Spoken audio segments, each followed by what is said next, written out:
नमस्कार मित्रों, मैं डॉक्टर आदित्य पाराशरी अनंत कथा सागर चैनल में आपके सामने फिर उपस्थित हूँ महाभारत श्रृंखला की कथाओं के साथ। और देवयानी और शर्मिष्ठा की कथा जो पिछले वीडियो में चल रही थी उसी को आगे बढ़ाते हुए, जैसा पिछले वीडियो में बताया कि शर्मिष्ठा की बातों से आहत होकर देवयानी शुक्राचार्य को अपनी शिकायत कर रही थी और शुक्राचार्य उसे मनाने का भरसक प्रयत्न करते हैं। उसके बाद देवयानी की बातें सुनकर, अब देवयानी ने काफ़ी कुछ जब अपने पिता को बताया, तब ये बातें सुनकर शुक्राचार्य वृषपर्वा के पास यानी उस इलाके के राजा के पास पहुंच गए और विचार करे बगैर उन्होंने भी क्रोध में कहा, राजन, जो अधर्म किया जाता है उसका फल तुरंत नहीं मिलता, लेकिन यथा समय ये अधर्म धीरे धीरे कर्ता की जड़ काट देता है, यानी जिसने बुरे कर्म किए हैं उसकी जड़ें ही काट देता है। राजन, अंगिरा के पौत्र कच विशुद्ध ब्राह्मण हैं जो मेरी सेवा में लगे थे, किंतु तुमने बार बार उनका वध करवाया। अब मेरी पुत्री देवयानी का भी वध करवाया।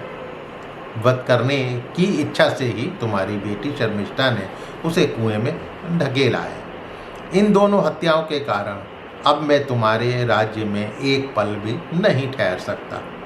तब वृषपर्वा बोलते हैं, हे भृगुनंदन, मैंने तो आप में सदा धर्म और सत्य प्रतिष्ठित किया है। मैंने कभी मिथ्या भाषण का आप पर दोष नहीं लगाया। आप मुझ पर प्रसन्न हो। हमें यदि आप छोड़कर जाते हैं तो हम सब लोग समुद्र में समा जाएंगे, यही हमारी गति होगी। यदि आप देवताओं के पक्ष में चले जाते हैं तो हम जलती आग में कूदकर अपनी जान दे देंगे। शुक्राचार्य बोले, मैं अपनी पुत्री देवयानी के प्रति किया गया व्यवहार नहीं सह सकता, क्योंकि वो मुझे अत्यंत प्रिय है। तब वृषपर्वा देवयानी के पास जाकर बोलते हैं, तुम जिस वस्तु को पाना चाहती हो वो यदि दुर्लभ है तो भी मैं तुम्हें दूंगा। बोलो क्या चाहती हो। तब देवयानी बोली, मैं चाहती हूँ कि शर्मिष्ठा 1000 वर्षों तक अपनी 1000 कन्याओं के साथ यानी सखियों के साथ मेरी दासी बनकर रहे। पिताजी जहाँ भी मेरा विवाह करें वहाँ भी वो मेरे साथ जाए। तब वृषपर्वा ने एक सेविका से धाय से शर्मिष्ठा को बुलवाया और कहा कि तुम देवयानी की कामना पूरी करो।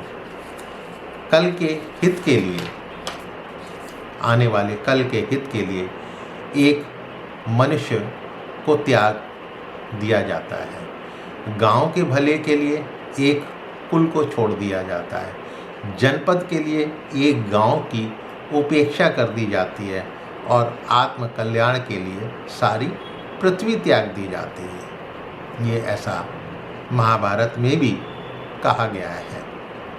त्यजेदेकम कुल स्यार्थे ग्राम स्यार्थे कुलम त्यजेत, ग्रामम जनपदस्यार्थे आत्मार्थे पृथ्वीम त्यजेत। तब शर्मिष्ठा ने कहा, यदि देवयानी के लिए ही शुक्राचार्य मुझे बुला रहे हैं तो देवयानी जो भी कुछ चाहती है मैं करूँगी। मेरे अपराध से शुक्राचार्य अपने जजमानों को ना त्यागें और देवयानी भी मेरे कारण अन्यत्र जाने का विचार ना करें। देवयानी से शर्मिष्ठा बोली, देवयानी, मैं 1 सहस्त्र दासियों के साथ तुम्हारी दासी बनकर सेवा करूँगी और तुम्हारे पिता जहाँ भी तुम्हारा विवाह करेंगे मैं वहाँ भी तुम्हारे साथ ही चलूँगी। तब देवयानी अपने पिता से बोली, पिताजी ठीक है, अब मैं अपने नगर में प्रवेश करूँगी। अब मुझे ये विश्वास हो गया है कि आपका विज्ञान और आपकी विद्या का बल अमोघ है और सभी लोग उसको मानते हैं। तो इस तरह से रूठी हुई देवयानी जो शुक्राचार्य की बेटी थी वो आखिरकार अपनी जिद पूरी करके वो मान जाती है। तो मित्रों, आगे की कथा अगले वीडियो में।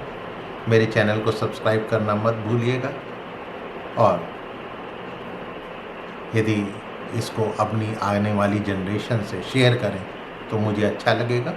कमेंट बॉक्स में आपके कमेंट का स्वागत है। फिर मिलता हूँ अगली कथा आगे को बढ़ाते हुए। तब तक के लिए नमस्कार।